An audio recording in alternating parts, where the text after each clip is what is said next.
wabarakatuh. Saya Kalistia dari kelas 10-7 absen 10 ingin mempresentasikan tentang kehidupan zaman praaksara.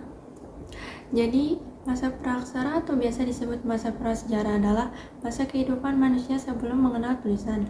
Manusia yang diperkirakan hidup pada masa praaksara adalah manusia purba. Pada masa ini, kami tidak dapat mengetahui sejarah serta kebudayaan manusia melalui tulisan. Jadi, masa praaksara terbagi menjadi ke dalam dua zaman, yaitu zaman batu dan juga zaman logam. Untuk contohnya, yang pertama adalah zaman batu tua, atau disebut dengan Paleolitikum. Alasan disebut dengan zaman batu tua karena alat-alat yang digunakan manusia purba kala itu manusia berupa batu-batu besar dan juga kasar. Beberapa peralatan batu di zaman Paleolitikum, misalnya papak perimbas dan juga alat-alat serpit. Untuk kehidupan manusia saat itu, mereka masih menerapkan gaya hidup nomaden atau berpindah-pindah tempat.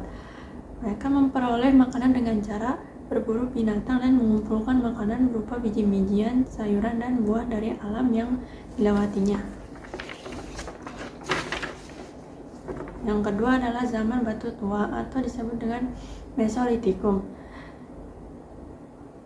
Zaman batu tengah atau juga disebut zaman Mesolitikum adalah zaman batu yang berlangsung antara periode Paleolitikum dan Neolitikum. Pada era ini kondisi alam sudah jauh lebih stabil, sehingga manusia prasejarahnya dapat mengembangkan beberapa aspek kehidupan. Yang ketiga adalah zaman batu baru atau bisa disebut Neolitikum. Zaman batu tua atau Neolitikum adalah fase atau tingkat kebudayaan pada zaman prasejarah yang mempunyai ciri-ciri berupa unsur kebudayaan, seperti peralatan dari batu yang diasah, pertanian menetap, peternakan, dan pembuatan tembikar. Yang terakhir adalah zaman batu besar atau disebut dengan Megalitikum. Zaman batu yang terakhir adalah zaman batu besar atau dikenal dengan zaman Megalitikum. Salah satu ciri khas pada zaman batu ini adalah sudah mulai adanya kepercayaan dari masyarakat di masa tersebut pada Tuhan. Disebut dengan zaman batu besar karena beberapa produk yang dihasilkan pada zaman ini berupa kebudayaan bangunan yang menggunakan batu-batuan besar.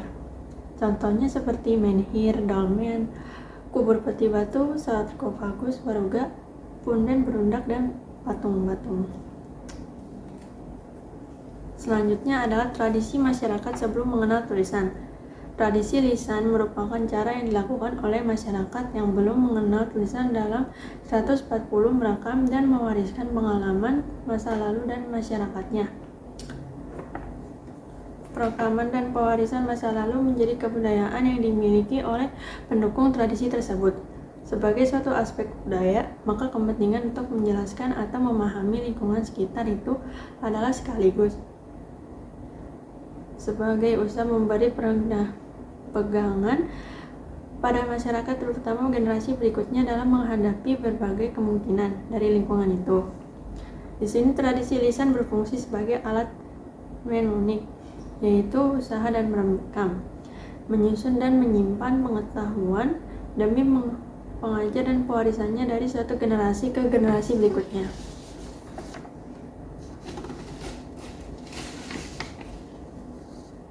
Tradisi lisan ada sejak manusia memiliki kemampuan berkomunikasi. Meskipun belum mengenal tulisan, tetapi mereka telah mampu merekam pengalaman masa lalunya. Berikutnya adalah cara masyarakat prasejarah mewariskan masa lalunya. Masyarakat prasejarah mewariskan masa lalunya dengan benda-benda kebudayaan, baik dari batu, tulang, atau logam.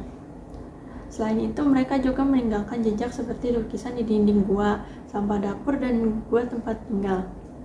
Selain peninggalan dalam bentuk benda, masyarakat praaksara juga meninggalkan budaya tidak berwujud benda. Bentuk-bentuknya seperti sistem religi dan adat istiadat. Berikutnya adalah metode pewarisan masa lalu masyarakat prasejarah.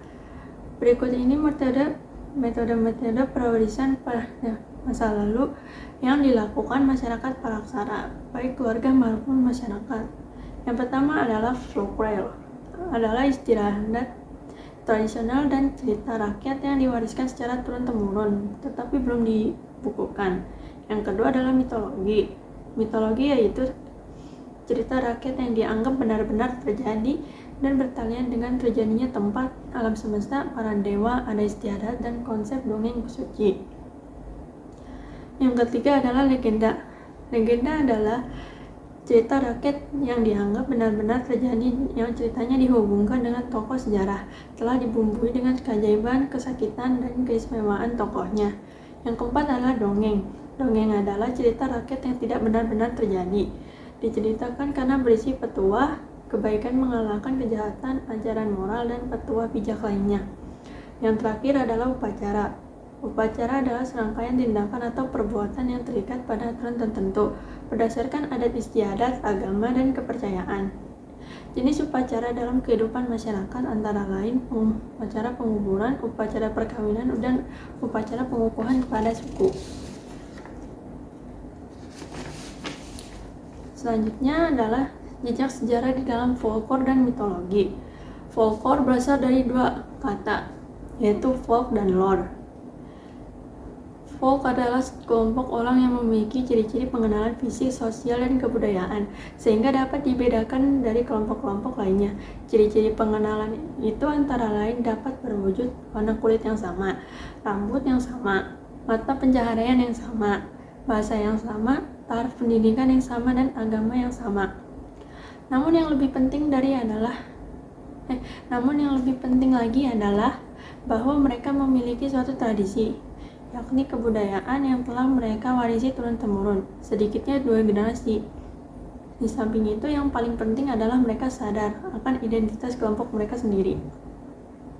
Sedangkan lore adalah tradisi dari folk, yaitu sebagian kebudayaannya yang diwariskan secara turun-temurun secara lisan atau melalui suatu contoh yang disertai dengan gerak isyarat atau pembantu pengingat. Selanjutnya adalah mitologi. Mitologi adalah cerita prosa rakyat yang dianggap benar-benar terjadi, serta dianggap suci oleh yang mempunyai cerita. Mitologi ditokohi oleh para dewa atau makhluk setengah dewa. Peristiwa terjadi di dunia lain atau di dunia yang bukan seperti yang kita kenal sekarang, dan terjadi pada masa lampau. Mitologi pada umumnya mengisahkan terjadinya alam semesta, dunia, manusia pertama, terjadinya maut, bentuk khas binatang, bentuk topografi, gejala alam, dan sebagainya. Mitologi juga mengisahkan petualangan para dewa, kisah percintaan mereka, hubungan kekerabatan mereka, kisah perang mereka, dan sebagainya. Bentuk tradisi lisan yang kedua adalah legenda. Seperti halnya mitologi, legenda merupakan cerita rakyat yang memiliki ciri-ciri, yaitu yang pertama, oleh karena mempunyai cerita dianggap sebagai suatu kejadian yang sungguh-sungguh pernah terjadi. 2. Berbeda dengan mitologi, legenda bersifat sekuler atau keduniawian, terjadinya pada masa yang belum begitu lampau dan bertempat di dunia seperti yang kita kenal. Sedangkan mitologi bersifat sakral. Cerita dalam legenda tokoh utamanya adalah manusia, sedangkan dalam mitologi adalah dewa atau setengah dewa. Itu saja presentasi dari saya. Mohon maaf bila ada salah kata.